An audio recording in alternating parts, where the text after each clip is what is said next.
o Flamengo tenha reconhecidamente o melhor elenco hoje do futebol sul-americano, mas o Flamengo terá ausências pesadíssimas para esse jogo. Por exemplo, a dupla Gabigol e Pedro não jogará. Está suspensa. Então o Flamengo não terá Gabigol e Pedro. E a Arrascaeta, que vem jogando, mas não está 100%, tem apresentado ali um desconforto muscular, algum problema no pubis, ele deve ser preservado dessa partida. Então, a Arrascaeta também ficará de fora. O Flamengo não deverá ter Arrascaeta e não terá Pedro e Gabigol.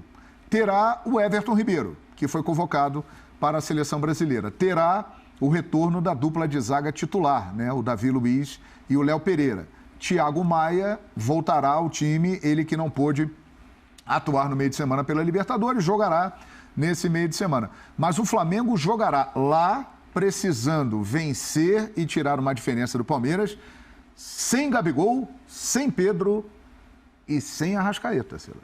O Marinho pode fazer a vez do Gabigol, porque já fez no Santos até primeiro centroavante. Então, é muito forte, sabe jogar de costas, aguenta a pancada ali, pode fazer o que o Gabigol está fazendo. No lugar do Pedro, eu já não sei. No lugar do Pedro, eu não sei o que o Dorival Júnior pode fazer isso, não pode? Pode pensar ali. Muitos rubro-negros hoje dizem o seguinte: puxa vida, venderam o Lázaro na hora errada, ele está fazendo falta, né? Porque o Lázaro foi vendido semana passada para o Almeria, né? E ele estava jogando exatamente ali, mais avançado, na equipe considerada B do Campeonato Brasileiro. O Dorival usará o Marinho e usará o Cebolinha. E agora a questão é a seguinte: quem ele vai colocar um pouco mais adiantado? O garoto Mateusão, do Sub-20, artilheiro das categorias de base do Flamengo, ele foi relacionado no jogo contra o Vélez e será relacionado para esse jogo também. Mas é muito provável que ele não comece jogando, porque ele nunca fez uma partida no profissional. Então aí o Dorival está coçando a cabeça para achar uma posição.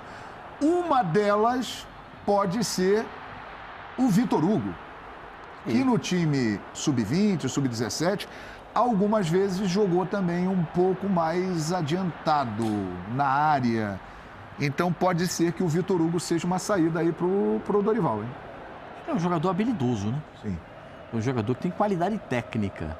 E dentro dessa função que você vai ter o Cebolinha e vai ter vai ter dois jogadores Marinho, de velocidade, né? o Marinho e o Cebolinha, você vai precisar de um centroavante. Vale lembrar, Pascoal, jogo recente, presença diária do Vitor Hugo, ele fez o gol de cabeça contra o Palmeiras. Ele é um jogador que está sempre ali, ele entra muito na área. Vai precisar de um centroavante. Né? Eu acho que é um jogador que tem que definir jogadas. Claro, se você relacionou aí os jogadores da defesa, é bom lembrar que Pedro Raul, artilheiro do Campeonato Brasileiro, está pronto ali, né? Sim. É um jogador que chama atenção e merece também uma marcação um pouco mais acentuada. É um jogo complicado para o Flamengo. Sem dúvida. Mas, mesmo assim, o Flamengo tem ótimas opções para escalar o time. Eu, por exemplo, João, tem umas coisas uma coisa que no futebol a gente vai passando o tempo e a gente vai aprendendo e vai vendo. Eu não tenho medo de colocar ninguém, garoto para estrear. E o momento, se tem um momento, é agora. É agora. Eu não tenho esse tipo de medo, não. Eu não tenho esse tipo de receio. O Mateusão é o centroavante do Sub-20. Poxa vida, o Sub-20 tem um jogo tão pegado, tão ajustado, tão danado. Você já viu o Campeonato Sub-20? A gente vê toda hora, você vê também, a gente vê. É um jogo muito pegado. E Pascoal, assim, é claro que... Ele é fortão, o Mateusão. Ele é um garoto de 19 anos que está começando a carreira agora, mas ele tem um estilo muito parecido com o do Pedro Raul. Aquilo ali. É um definidor de jogadas. É aquele tipo de jogador. Altão, presença diária, bom finalizador. Segura o tranco artilheiro. Aqui, teve um jogo contra o Palmeiras, que ele joga, tem um jogo do Palmeiras e Flamengo. Esse rapaz jogou uma bela partida. No Sub-20? No Sub-20. Sim. Fez uma bela partida. Ele é um bom jogador mesmo. Ele é um bom jogador. Então, eu acho que eu não teria medo de colocar para jogar. Tem coisas no futebol que você tem que arriscar. E esse é um... Você pode, por exemplo, eu não tenho medo de botar o Endrick para jogar. Eu não teria receio de botar o Endrick. E acho que já chegou o momento.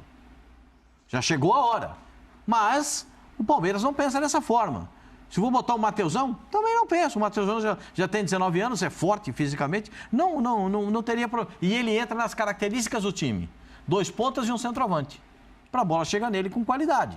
Agora, sem o Arrascaeta, Sim. aí a gente precisa analisar a chegada de bola com qualidade. Os 2 volantes vão ter que trabalhar mais. Everton Ribeiro, né? Everton Ribeiro. O Everton Ribeiro vai ter que fazer a função que é do debochado. Enfim, eu acho bem provável ele colocar assim o Mateusão, porque sem o Arrascaeta, aí o Vitor Hugo, ao invés de jogar mais na frente, ele vai fazer ali a do Arrascaeta. Aliás, ele tem feito muito bem a meia, né?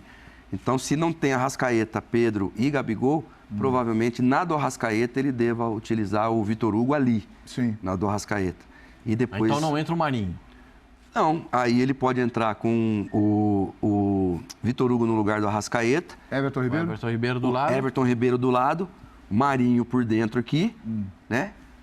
E o Cebolinha aberto lá. Ah, tá. O Marinho por dentro? O Marinho já jogou no Santos. É? Já jogou. Ele jogou quando o Santos já estava ganhando, principalmente naqueles momentos de deixar um cara lá na frente para utilizar a velocidade dele, o domínio, o drible e o chute para gol. Não vi ele começando nessa função, mas nesse caso... O gol dele no meio de semana foi pelo meio, né? Ele estava na entrada da área, o E o Marinho. domínio de lado externo de pé? Esse eu não ensinei para ele lá no Ceará, não. Isso aí ele aprendeu sozinho, Então, pois é. Então é isso, o Flamengo. Lembrando só que o Arrascaeta ainda não está confirmada a ausência dele, né? Ele amanhã fará o último treinamento e pode ser que venha a ser preservado, porque no meio de semana tem um jogo decisivo contra o São Paulo pela Copa do Brasil, né? E depois tem Fla-Flu no outro final de semana e aí vem a data FIFA e o Arrascaeta, ele não está 100% nesse momento, pode ser preservado. Gabigol e Pedro fora porque estão suspensos. Pois não. Há uma coincidência de fatos que o Flamengo tem que levar em consideração nesse caso do Arrascaeta. Sim. Né? O Arrascaeta chegou na decisão da Libertadores da América, se recuperando de uma lesão. Ficou quase 2 meses sem jogar.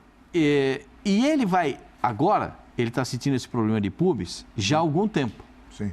E agora ele vai de novo para a seleção do Uruguai, como foi no ano passado. Sim. E quando voltou, teve essa dificuldade para voltar à equipe do Flamengo. Então eu acho que todo cuidado com o Arrascaeta tem que ser tomado nesse momento. Se o Flamengo tiver que tirá-lo de algumas partidas, eu acho que tem que fazer. Porque você tem que pensar no bem maior. Qual é o bem maior? A final da Libertadores da América. Sim. Então, esse é o plano. E antes disso tem final de Copa do Brasil, caso o Flamengo passe. E eu sei bem o que é pubalgia, viu, João? Eu sei muito bem o que é pubalgia. Durante um ano sofri com pubalgia. E é difícil, né, João, Pascoal, João? Você está na seleção, o que você fala na seleção? Me deixa de fora ou vamos só tratar? Porque é uma área bem complicada. Para um cara do tamanho do Arrascaeta, a seleção não vai pensar agora no clube. Porque a Copa do Mundo está aí. E ele é titular com um novo treinador, né? E ele também é o sonho dele, jogar uma Copa do Mundo. Então, olha, o Kaká viveu uma situação parecida quando ele estava no Real Madrid, para a Copa de 2010. Muito parecida. I know I'm fine, but the money makes me handsomer. Walk around smelling like a come up.